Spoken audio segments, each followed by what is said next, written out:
విద్యార్థుల్లో మొబైల్ వ్యసనం కేసులపై మాక్ అసెంబ్లీలో ఆసక్తికర చర్చ సాగింది. మొబైల్ అడిక్షన్పై ఎన్ని కేసులు నమోదయ్యాయని సభ్యులు అడిగిన ప్రశ్నకు ఏపీ విద్యాశాఖ మంత్రి వందల్లో అని సమాధానమిచ్చారు. ఈ నేపథ్యంలో వందల్లో అంటే ఎంత అంటూ లెక్కలు చెప్పాలంటూ సభ్యులు డిమాండ్ చేశారు.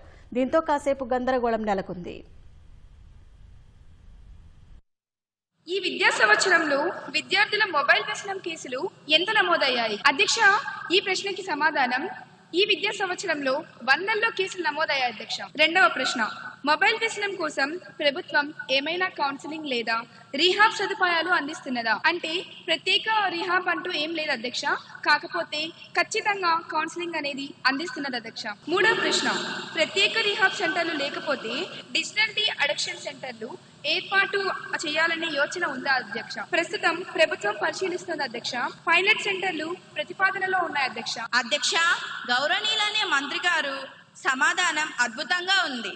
కేసులు వందల్లో ఉన్నాయట అంటే ఖచ్చితమైన లెక్క లేదా అధ్యక్ష?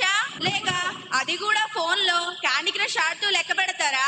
పిల్లలేమో 5G స్పీడ్ లో ఫోన్లను అతుక్కుపోతుంటే మీ ప్రభుత్వ చర్యలేమో ఇంకా 2G స్పీడ్ లోనే పరిశీలన దశలోనే బఫరింగ్ అవుతున్నాయి అధ్యక్ష. ఆ పైలట్ సెంటర్లు భూమి మీదకు వచ్చే లోపు విద్యార్థులు బహుశా స్విచ్ ఆఫ్ అయిపోదా అధ్యక్ష? అసలు లెక్కలేవి. వందల్లో అంటే సమాధానమేనా అధ్యక్ష? దాట వేయకండి.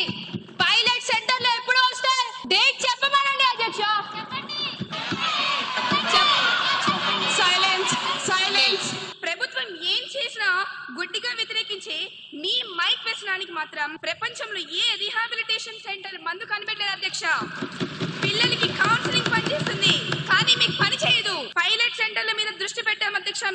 మీరు కేవలం అల్లరి మీద మాత్రమే దృష్టి పెట్టారు అధ్యక్ష. తేడా అదే.